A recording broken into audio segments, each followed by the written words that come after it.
This month's podcasts are sponsored by Aubergine Legal. Do you sometimes worry that your business isn't meeting all its legal compliance requirements and wonder if you're ticking all the legal boxes? Are you losing sleep worrying about a piece of legislation that you may or may not be complying with? Perhaps you need some help with your client contracts or your data protection compliance. Or maybe you're worried that your website doesn't have the right documents or legal notices in the right place. Perhaps you have a brand that you want to protect with a trademark. How about if you could outsource it all and eliminate all of your worries? If so, then get in touch with Aubergine Legal, a friendly commercial legal consultancy offering practical and clear commercial legal advice without the overwhelming legal jargon, taking the worry away and helping you to protect your business and minimise your risks. Aubergine offers a free 30-minute consultation if you have any questions or want to find out if they can help, and you can access this link and book your free 30-minute call via the link in the show notes.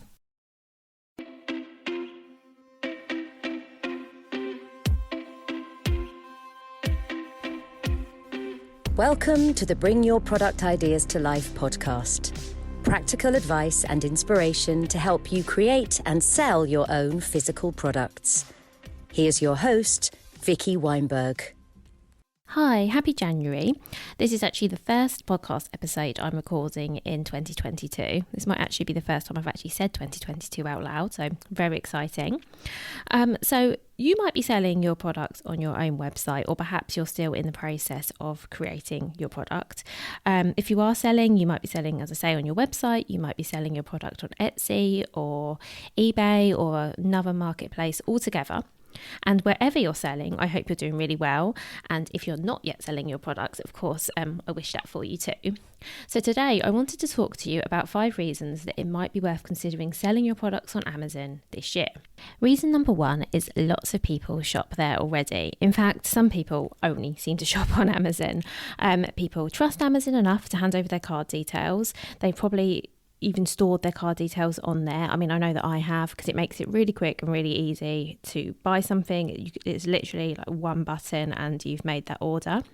Very few of us want to put our details into a random website. I don't know whether you've had this experience where you've seen something on a website you want to buy. Maybe it's come up via an ad, or maybe you found it on Google. You've never heard of this website before. You're not entirely sure if it's secure.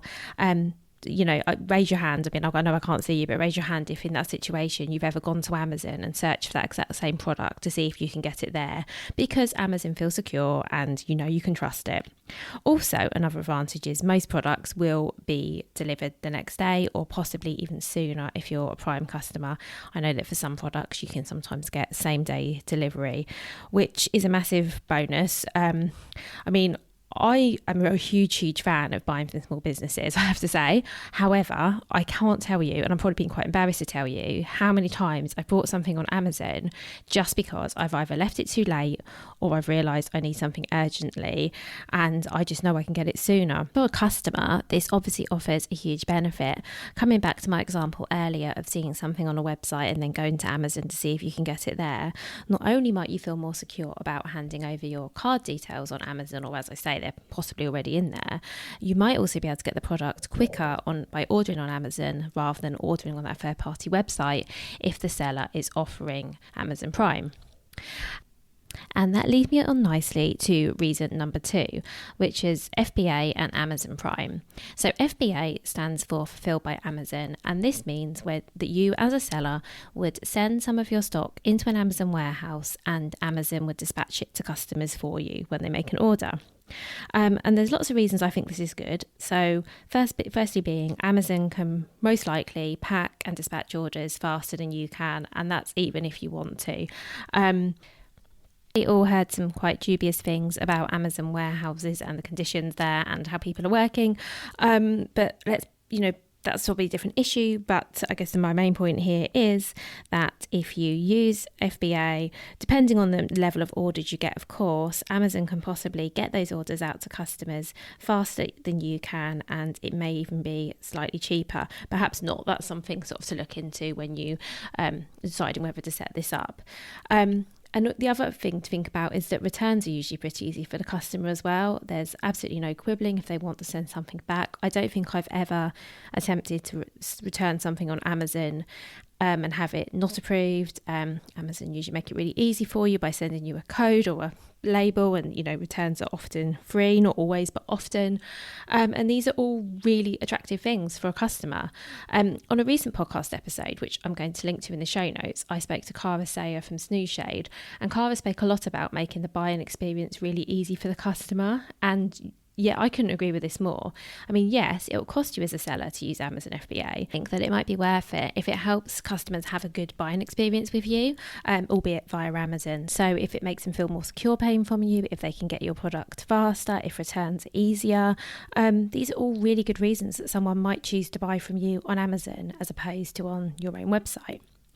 My top tip here is if you do decide to consider Amazon FBA, because as I've mentioned, there are costs involved, and it's not always cheap, and of course this varies depending on your product and how big it is and how much you're selling it for and all kinds of things.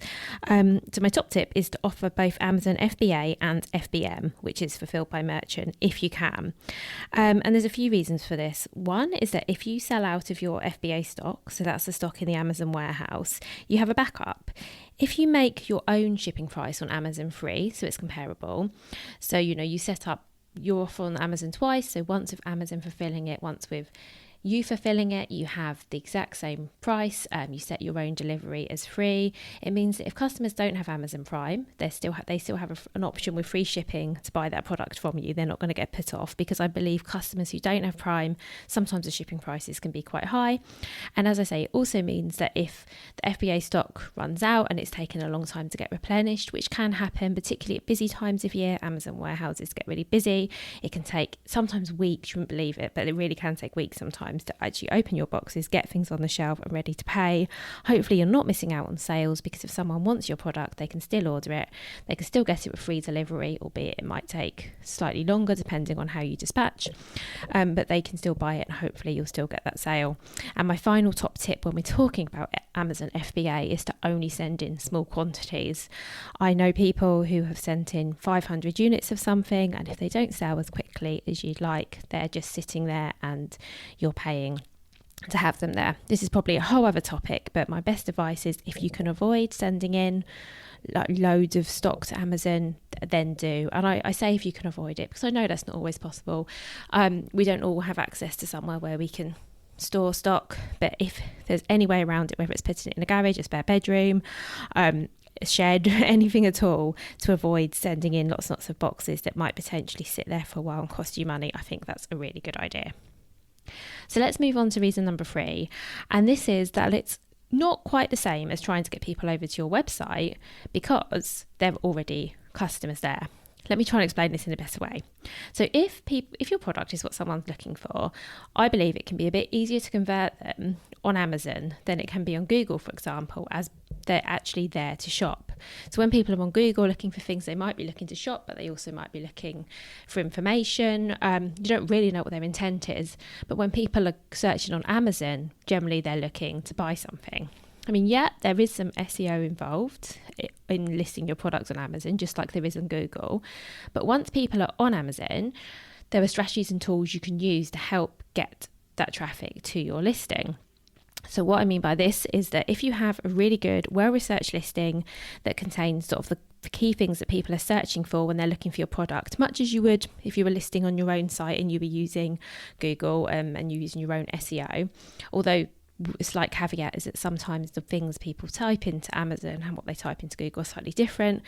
I have other episodes that talk about this that go into some more detail. If you have a really good product listing, so it's well researched, it's written really well, you've got great images, you're off to a really good start.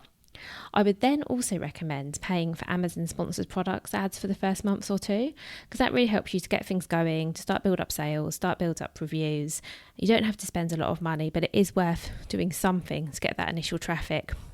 I've spoken about this in lots of podcast episodes before, so I'm not going to go into detail now, but you when you do list your product on Amazon, I feel like I can't say this enough. You can't put the listing up there, however well researched it is, however many keywords you have, however pretty your pictures are.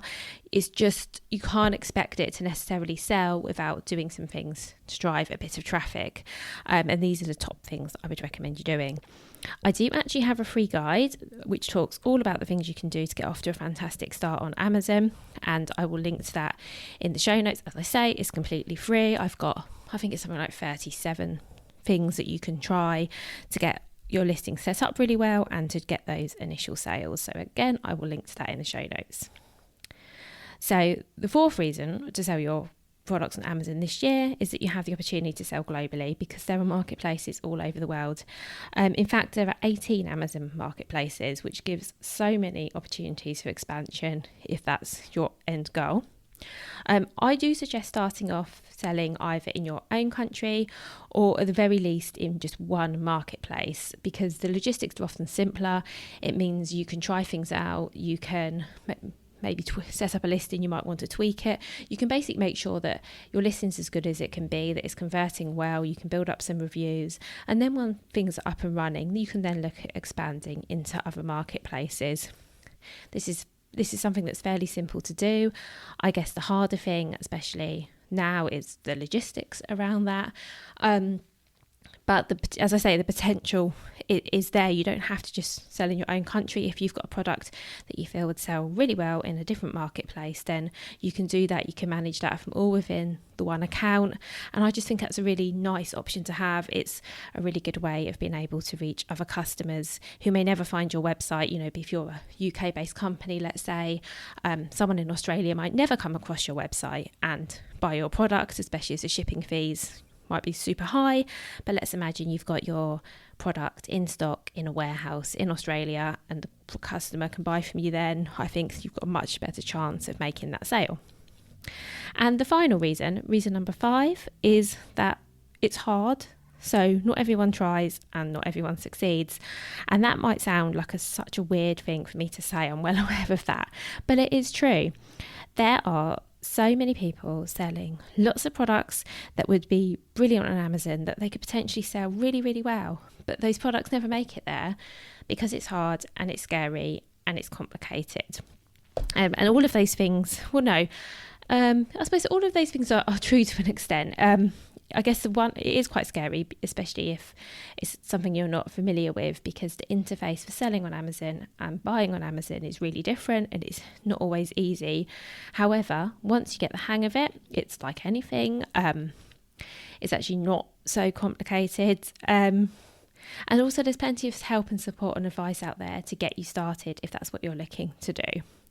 I know that some sellers choose to get onto Amazon via a distributor, but then sort of what a potential issue there is you might lose a bit of control in the process. So I think that if you're able to, getting your product listed on Amazon yourself is definitely the way to go. And when I say yourself, as I say, you don't have to do this yourself. There are plenty of people out there can help you. I can obviously help you. And if it's something you want to discuss, do let me know. I would love to help you get your product onto Amazon. Little caveat to that, which I'll talk about at the end, which is that first of all, before I help anyone get their product on Amazon, I also do like to check that Amazon would be a good marketplace, because for all the reasons I mentioned above, it's something you don't want to invest in unless you're pretty sure that you're going to see a return. And I should also be honest and say that there are definitely some downsides to selling on Amazon too. I have a few episodes that talk about that I'll link to in the show notes. Just, for the interest of balance, because I can't pretend that it's all perfect, because it's not. You've probably heard me talk about that. But I do think that the good reasons outweigh the reasons not to. The reasons to sell on Amazon outweigh the reasons not to in many cases for many products.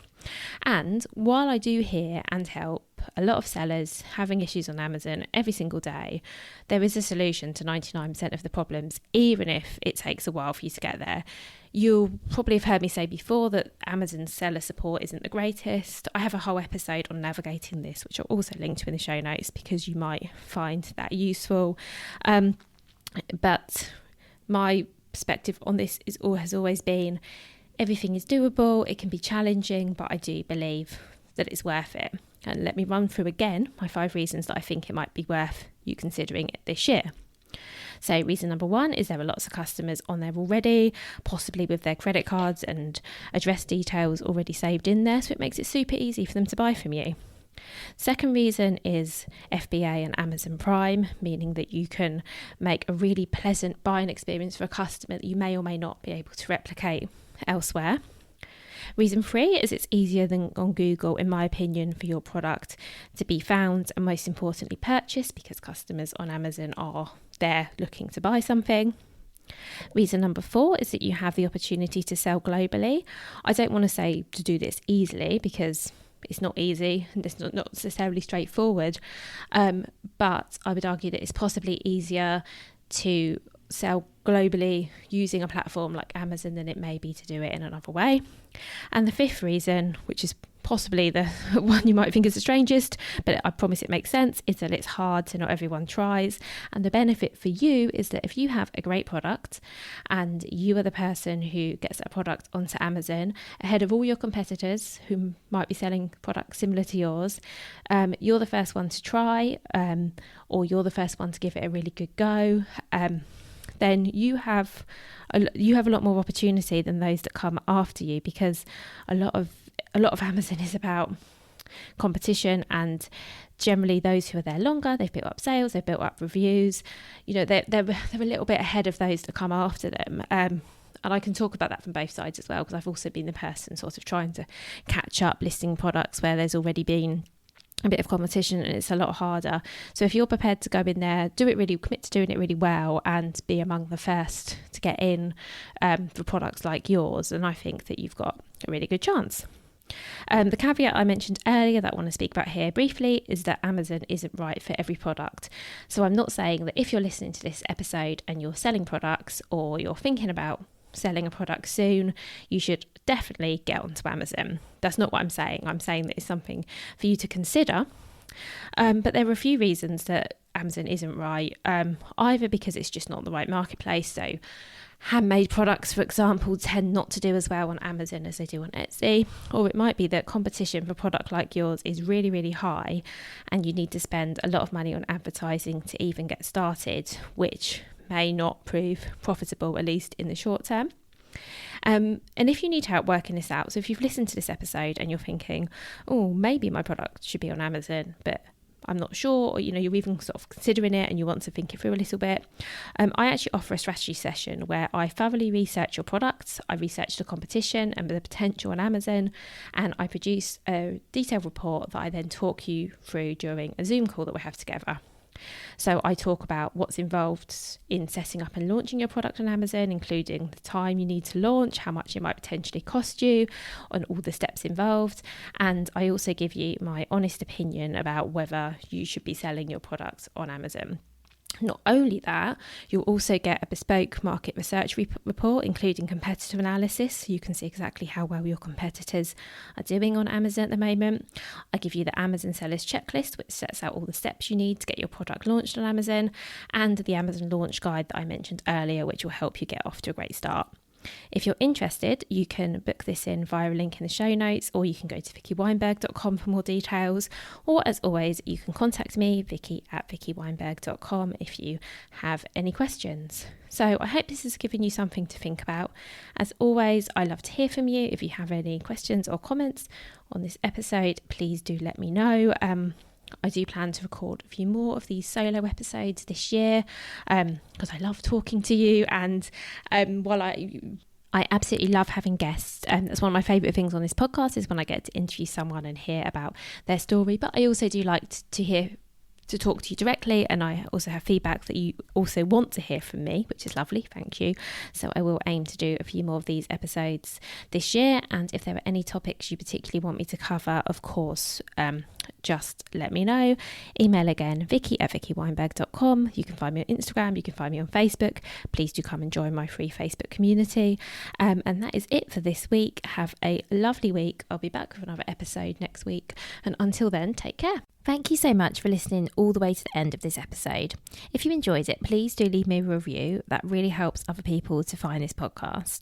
Make sure you subscribe so you don't miss any future episodes, and do tell your friends about it too if you think that they also might enjoy it. You can find me at vickyweinberg.com. There you'll find links to all of my social channels. You'll find lots more information, all of the past podcast episodes, and lots of free resources too. So again, that's vickyweinberg.com. Take care, have a good week, and see you next time.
If you've been inspired to start a podcast in 2024, I really recommend my podcast host, Captivate. Captivate were my top pick when I started podcasting 4 years ago because of how easy it was for a complete novice like me to get started. I've stuck with them for the last 4 years because Captivate is still really simple to use. They keep adding great new features like the ability to share ads like these, and they've just been really reliable. So when you're ready to start your own podcast, you can use the link in the show notes and get a free 7-day trial with Captivate.